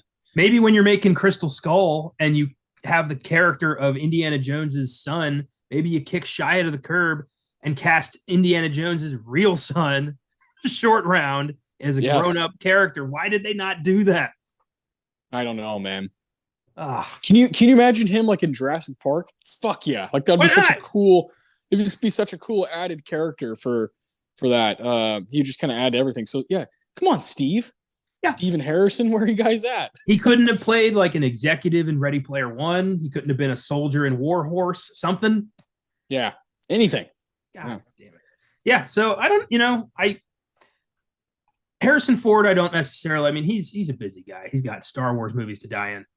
But Spielberg has clout and power, and he could have done something. Can kind of do whatever he wants. Yeah. Well, I mean, for fuck's sake, he can cast David Lynch to play John Ford. I think you can do whatever you want. he can tell his own story to no pushback. Yeah. Like not even no pushback, but people are just like, yeah, like, all right. Anybody else does it, and they're like, you fucking asshole. But it's Spielberg, and it's it's the Fablemans, and it's like, oh, the Jewish story, and everybody's like, yeah, stroke it, baby. But if anyone else, like God forbid, any other auteur do that, they're the most pretentious piece of shit to walk the face of the earth. But I have a feeling if this movie critic movie that Quentin Tarantino is doing, is he about to do the same thing, and then people are going to be like, asshole? Like, is that about to happen, or is it too early to even say? If it's about an obnoxious video store clerk who wants to make his own movie, oh God, I'm still going to see it, and I will. Oh, I'm ready. I want that, but I'm scared of how people will react. I fully intend to buy premiere tickets to the Circle Jerk, and I will participate. Yeah. I will pull my pants down. Yeah, I'll be there. I'll even get fucking popcorn. I like can't wait for whatever it is that he does, because this doesn't happen very often where we have kind of a like self-described master of the game, but also kind of respected in that regard anyway. It's like, hey, look, he's an asshole and he knows it and we know it, but we still love his movies. I love people like that. They're just like kind of larger than life, kind of Michael Jordan type, where it's like, I'm going to call my shot. Nothing you can fucking do about it. And the fact that he's like, yeah, I'm going to do my 10th movie. I'm telling you it's my 10th movie, and I'm not coming back. I'm not doing the whole, oh, maybe I'll do an 11th, 10 years from now. I believe him. Like, I believe he's going to do 10, and he's going to be like, look at my perfect 10 movies. And like, in his mind, it's like, I had the perfect collection of all different kinds of genres and different types of stories. And I love that, but I see how that's most pretentious shit of all time, you know. But we still see them. Everyone sees them. He still has one of the biggest fan clubs for a writer director. So I thought that news was fascinating. When you sent it to me, I was like, oh boy, it's called The Movie Critic. Please no. Tarantino is the only filmmaker on earth who can call himself a genius and nobody calls him out because we've all seen the work and we're like, yeah. I mean, it's the only word that works. Yeah. There's a small group of people out there who are like, his movies mean nothing. You know, it's just violence. I love those people because they like get me up in the morning, you know? You know what I say to them? Bring out the gimp. Yeah, exactly. I don't want every movie to mean something, motherfucker. I want to have fun. So every now and again, I want some pulp, bitch. Every movie meant something. None of them mean dick. Yeah, I don't want that. I like when things just happen. I like when Mr. Blonde like cuts a cop's ear off. Like I'm cool. Like I'm cool with that, you know, because I'm never gonna do that, but I like watching someone else do it. To the super sounds of the 70s. Yeah, he's a rock star. He knows he's a rock star. His movies all hit. He has made more masterpieces than anybody working. And yeah, I'm sure in person he's probably an obnoxious douchebag, but he's earned it. Yeah, unless you're on your P's and Q's about your film, like film history. Yeah. Unless you've seen, some Kurosawa and like you can if you can hang, you can hang. Yeah. If you can you discuss Pam Grier's filmography? If not, he's gonna kick you in the head. Yeah. Yeah. The one thing you don't want to say is, "Oh my God, I love Pulp Fiction," because he will dismiss you immediately. Yeah, pretty much. And yeah, you better be ready to talk about like the 60s and 70s. Like that's where you're going to be going. So, okay, the John Carpenter Award, the best scene of the movie. This is probably the hardest one to give here. It is. That went from Spielberg to Tarantino. Here we are at Carpenter, the real master. I love that we changed this award name to John Carpenter because he's the unsung hero of genre filmmaking for the past 40 years. So, God, I love that guy to death. Can't wait to do one of his movies with these awards. Give the Carpenter out to a Carpenter movie. That's gonna be beautiful. You know, Clean I can't wait slate. Anything goes. The Thing, Escape from New York, Assault on Precinct 13, Halloween. Anything we want to do. Oh yeah, it's invigorating. My God, this is tough, man. This is really, really tough. There are a lot of scenes in EEAAO that are great. I mentioned the parking lot scene at the end. You got mother-daughter just fucking breaking it down, and the daughter's like, "Look, I get it. You figured your shit out, but guess what? Back off. Like, let me go." And she's like, "Well, there's like only certain specks of time where we understand what's going on, and like it matters." And she's like, "Well, I want to hold on to these specks of time." And you're crying. You're fucking. The movie's like about to end, and you're like, "Holy shit, what a ride!"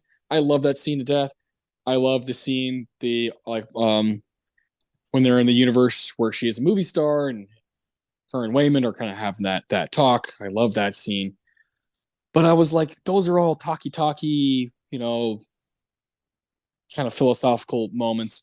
I want to kind of combine that and the action because I love the action in this movie.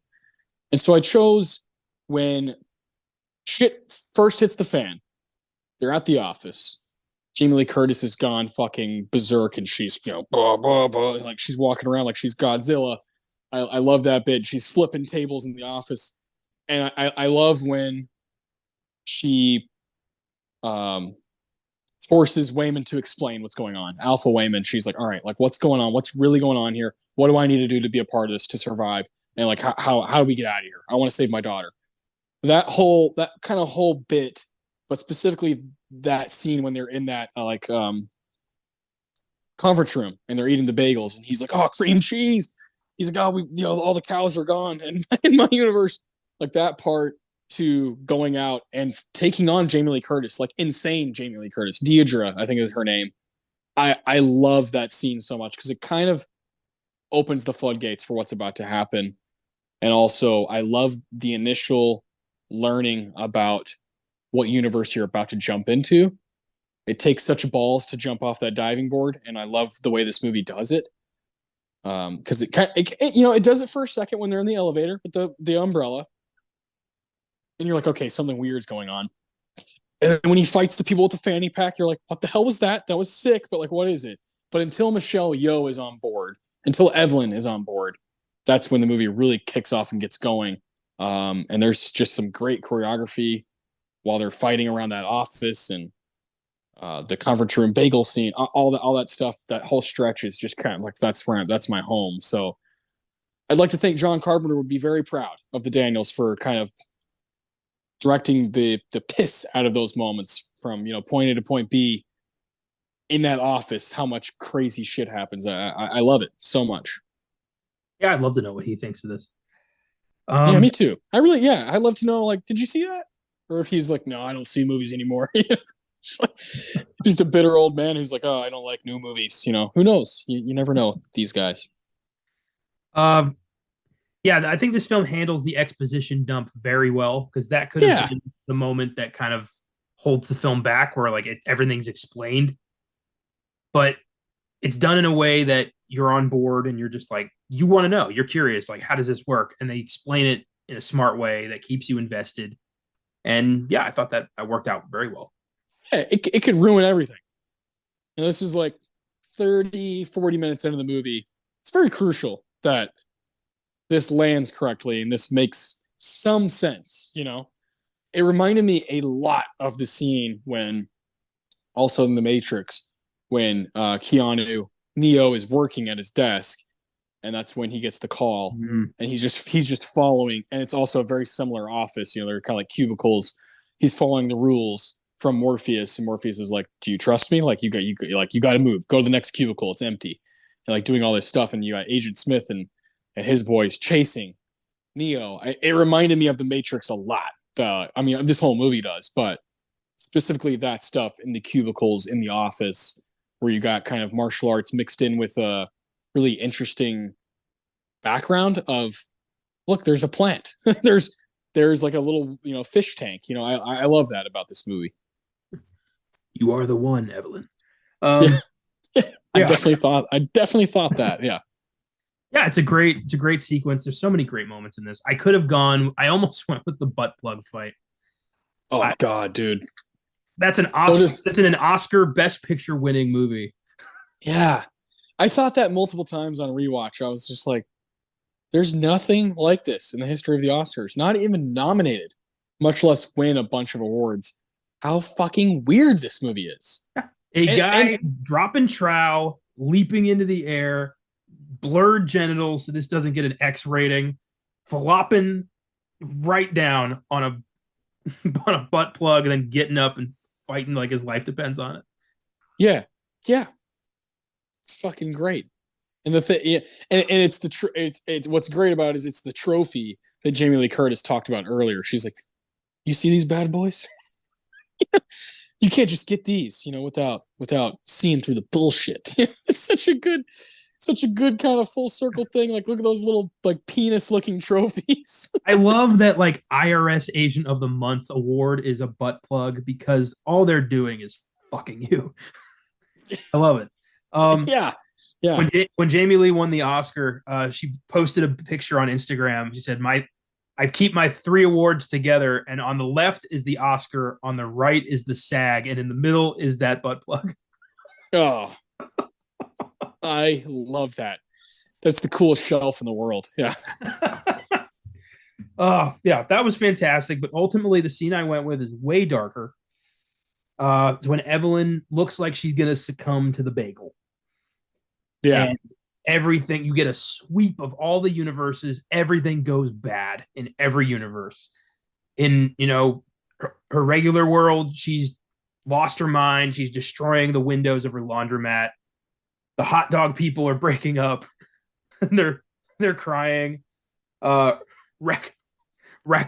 gets arrested. Yeah, so good. Raccacoonie. I love that whole bit. I love that. So it's dark in every universe. It's like, oh shit, Jobu's gonna win. but then we get back to the wholesome nature of it, and everybody wins. But at that moment, you're like, oh shit, every universe is falling, and it's just cool to see a sweep of every universe going bad for Evelyn. And it's very emotional. Even hot dog people in Rakakuni, you're like, no. Oh, for sure. Yeah, I mean, and not only is it hot dog people, but it's Jamie Lee Curtis and Michelle Yeoh like married. Like, dude, I don't want that through to some shit, but they've also got hot dog fingers. Yeah, and they also have things around their apartment that clearly you have to have like normal hands to do. Like candles are everywhere. How'd they light those with their toes? I have a hard time believing they lit all of those candles with their toes. I think that's so funny. There's like normal apartment shit. Yeah, they like there's no way they could like grab it. But I do love the put the hot dog finger in my mouth and like mustard comes out. It's so fucking good. Such a god. That's that again. Oscar Best Picture winner has that in it. So good. That's my favorite part about it. Yeah, there is nothing else like this. This is the most insane movie to ever grace the Oscars, and it walked away with the top prize. Yeah, it's delightful. It is, and it's stayed at a 9 out of 10 for me the whole way through. Since I saw it in theaters, I was like, man, that was really fun. It was really cool. Never seen anything like it, and I feel like it's gonna be good again when I watch it. And I was right. I'm happy about that. Still a 9 out of 10. It's not quite there for me as far as me just like being a massive fan of it for like a 10 out of 10, but it's right under that. It could get there one day, I guess is my point. Yeah, it's for me, it's an 8. It's a high 8 though. Like it's 4 out of 5 stars. And yeah, I can see every time I watch this, I can see me finding something else to like. So that's good. It also on Letterboxd has a 4.4. That's the same as Godfather. For a while, it was the highest scored movie on there. Like for a while. Yeah. Insane. Like insane stuff. So like 4.4. And if you like look at it, it's so cool because the way they kind of when you go to like a movie's profile, you can see like the half star, 1 star, 1.5, 2, so on. And like the grid, it just goes boom, like way up. Like there's so many people who have given this movie 5 stars. But one of my favorite things to do is what 5,000 motherfuckers gave this half a star. I want to read those reviews. Oh, I got some. And that is a perfect segue into our next segment. Those are some bitter motherfuckers. This is amazing. The hills people choose to die on. Let's go to Letterboxd and take a look at what's in the box. What's in the fucking box? Give me the gun. Oh, so as you said, this is 4.4 out of 5, which is astonishingly great. Yeah. And there are still people who have problems with it, who have to be the smartest guy in the room because have you seen that one review that's like this guy goes, he gives it 5 out of 5 stars, and he's someone I followed since I got on Letterboxd, and he's like he's now this movie, it's already got a high score and it also won Best Picture. He says, so the dickheads are about to come out and try to take it off its pedestal. They're coming. Like, be ready. Suit up. That's fucking great. I love that we're like, the true believers who have to defend this shit against the assholes. Yeah, I mean, this happens with there's all like quote unquote all time movies that I don't like agree with like being all time.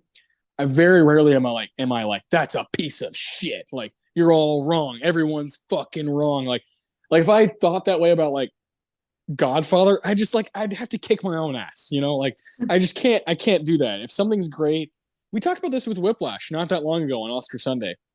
There's just that camp of people that are always going to be like, actually, the jazz sucks in this movie. It's like, okay, fuck off. Like, you're looking in the wrong place, man. And also, take that glass half empty shit over there, my man. Like, take it over there. Watch some other stuff.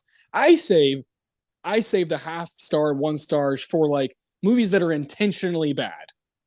You know what I'm saying? That are like trying to be bad. That's what I save them for.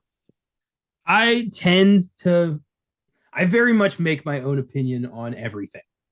And I don't take into account the fact that a film's a classic or it's $1 billion box office or anything.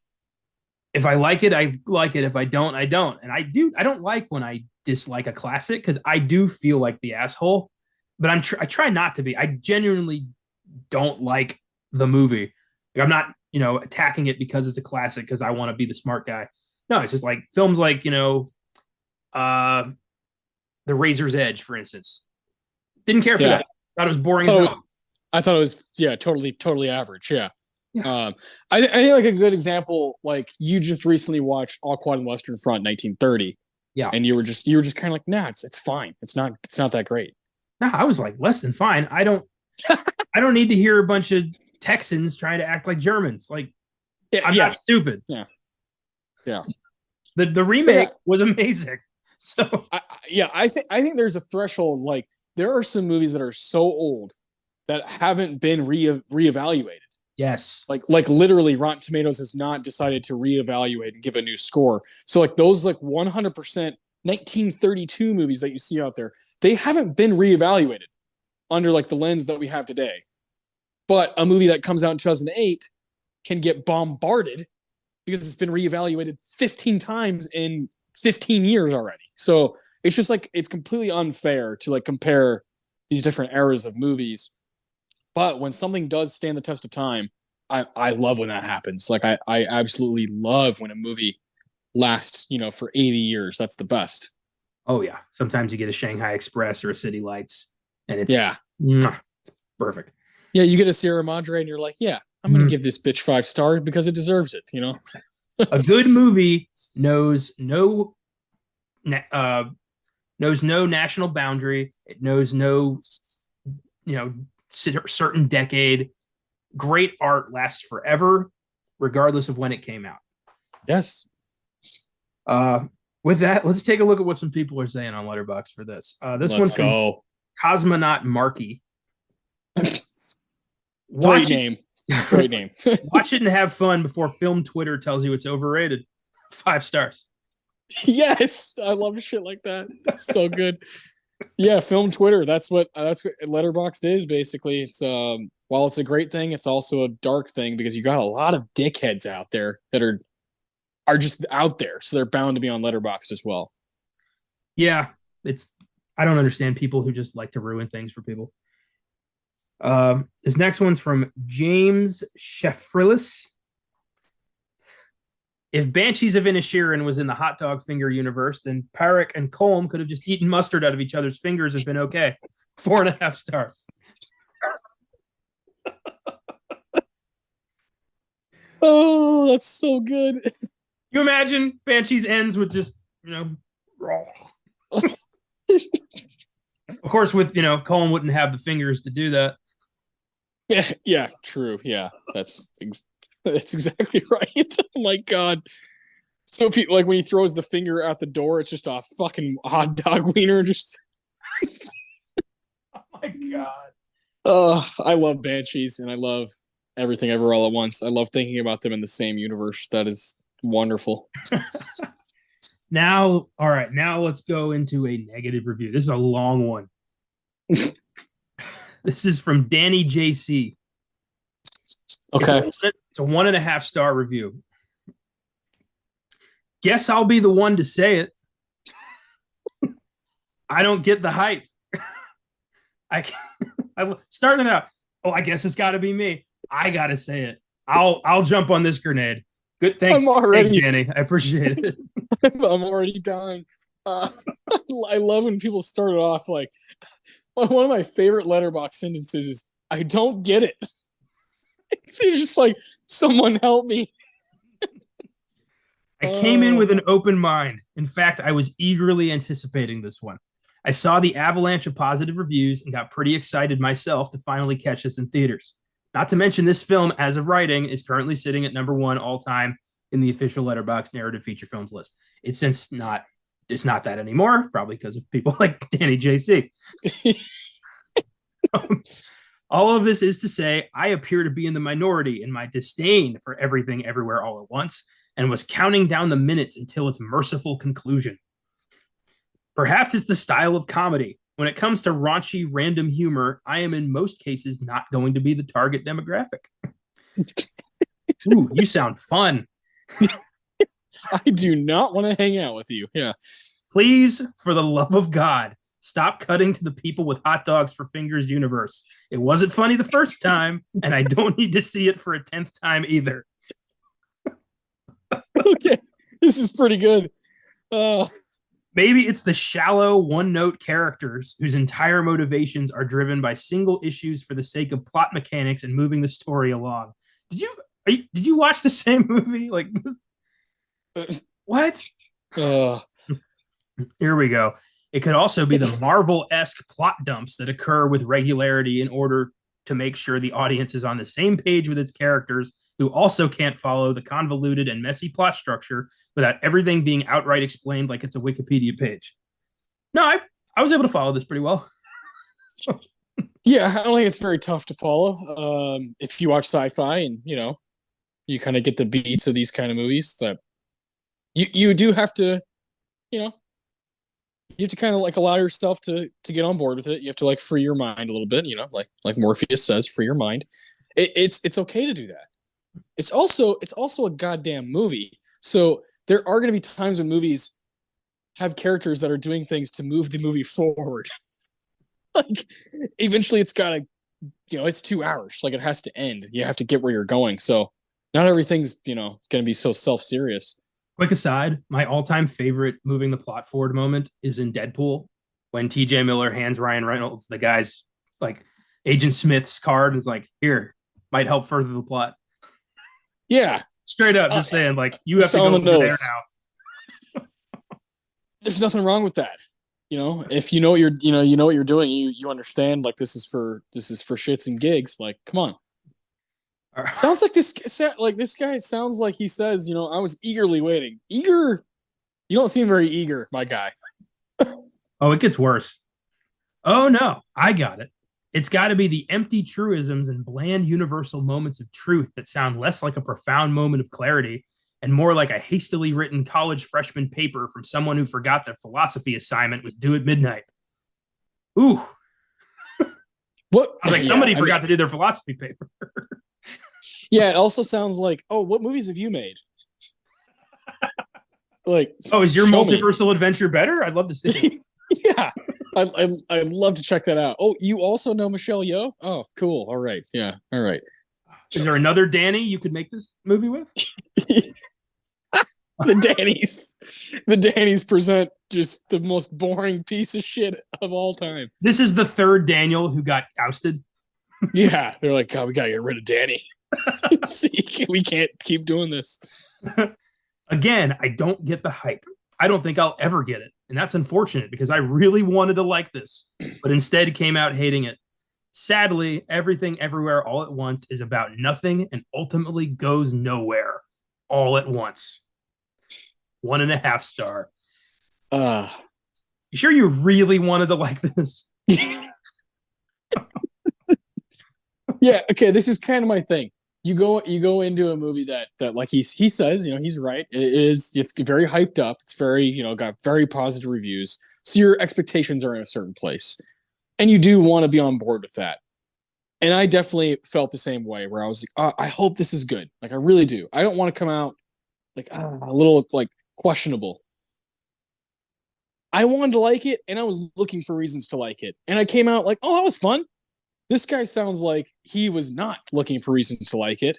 He was trying to find holes in the plot. I do that after I've seen the movie a few times and I've already established I like it.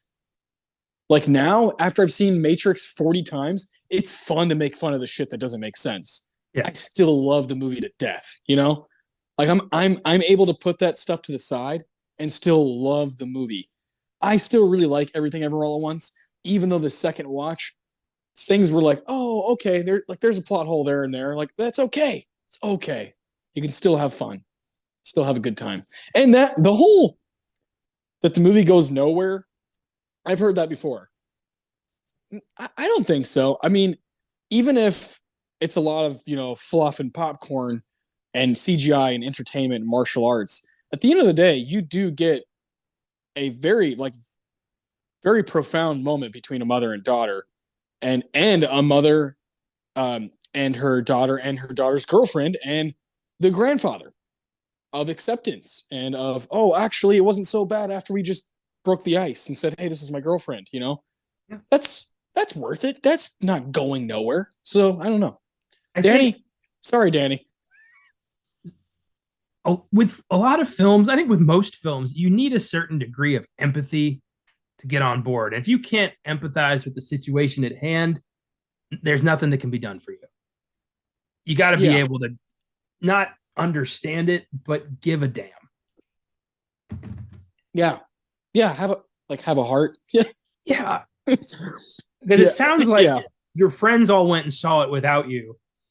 And then you went and saw it out of bitterness and was just pissed about the whole situation and let that seep into your enjoyment of the film. Yeah, it sounds like you need a rewatch on a day where you're like not miserable. I've had that happen. I've had, like, if I see a movie for the first time and I'm not in the best mood and I'm not ready to receive it, I've been like, this movie's not good. And then I rewatch it and I was like, what the fuck was I thinking? Like, this is awesome, It really is. You have to be ready to accept stuff. So I love that you pointed out the word empathy is very important as a moviegoer. Yeah. I saw Midsommar when I was in a bad mood, and I haven't seen it since. I hated that movie, and I know I'm a little justified, but I don't think all of my hatred was justified. So I want to revisit that in a better mindset because I think I will like it a little bit more. There you go. That's a good example. I didn't go on to Letterboxd and been like, fuck everyone who likes this piece of shit Wicker Man ripoff. You have no brain. Like, no. Yeah, like, this movie goes nowhere. Florence Pugh can't even act. Yeah, no thanks. I've got one left, just a nice little epilogue from media_obsession. I truly don't understand you Letterboxd people. Half a star. Yes. Oh, that's the best. For every like 4.3, 4.4, 4.5 movie on Letterboxd, there's like 10 of those. They're just like, I don't understand you people. What is with you cinephiles? Like, fuck off. Like, why are you here? Well, if you're not a cinephile, why are you a part of this? And then they're like, you ask them, like, oh, what do you like? And they're like, The Lighthouse, bro. That's, they're those people. Yeah. Like, that's my shit. That means something. Boy. I've met those fuckers. They're out there, God bless them, but they're out there. Oh man, I love What's in the Box. That's become my favorite thing to do on any. That's my first time. That's my first time being a part of it. And, yes, it is. I love it. I'm on Letterboxd so, like, an unhealthy amount, and I read reviews nonstop, not to ever sway my beliefs about a movie, but I love hearing what people have to say. I love hearing perspectives. I specifically like finding, like, if it's a movie about a woman, I like reading women written reviews, or if it is, if it has different Asian characters in it, I like finding Asian people who write about the movie, So I've always enjoyed that part of Letterboxd, where you can kind of just find so many different perspectives. But man, sometimes you just can't help but laugh at how negative people get about something that other people love. But they're always going to be there. For every great thing, there's going to be haters. That's just the truth. My favorite kind of Letterboxd review are when people will review their theater experience, not the movie. And they'll be like, I walked in and I couldn't even get my favorite seat, and I spilled cheese on my pants, and I realized I was in the wrong theater, but Ant-Man 3 gets 2 stars. Like, fuck yeah. Fuck yeah. Yeah. My reviews are very short, very choppy, very just like they change from movie to movie. It's never like a structured thing. But I love when people get, like, really personal with it. It's just funny. You can do whatever you want. You can literally just go on there. Like, I have a friend who he'll write like 1 or 2 word reviews for every movie.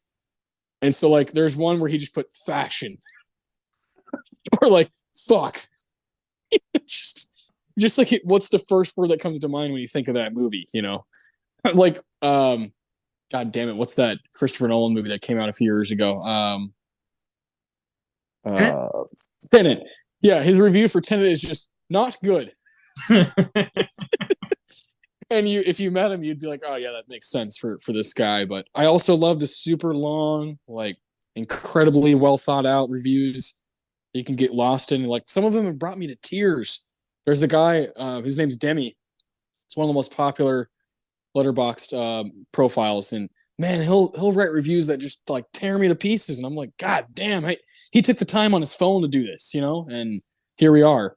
So it's a cool thing, Like every great thing has like problems with it, but I'd rather have Letterboxd than not. Oh, me too. I love it. I've stopped reviewing movies on my own website because I prefer to do it here.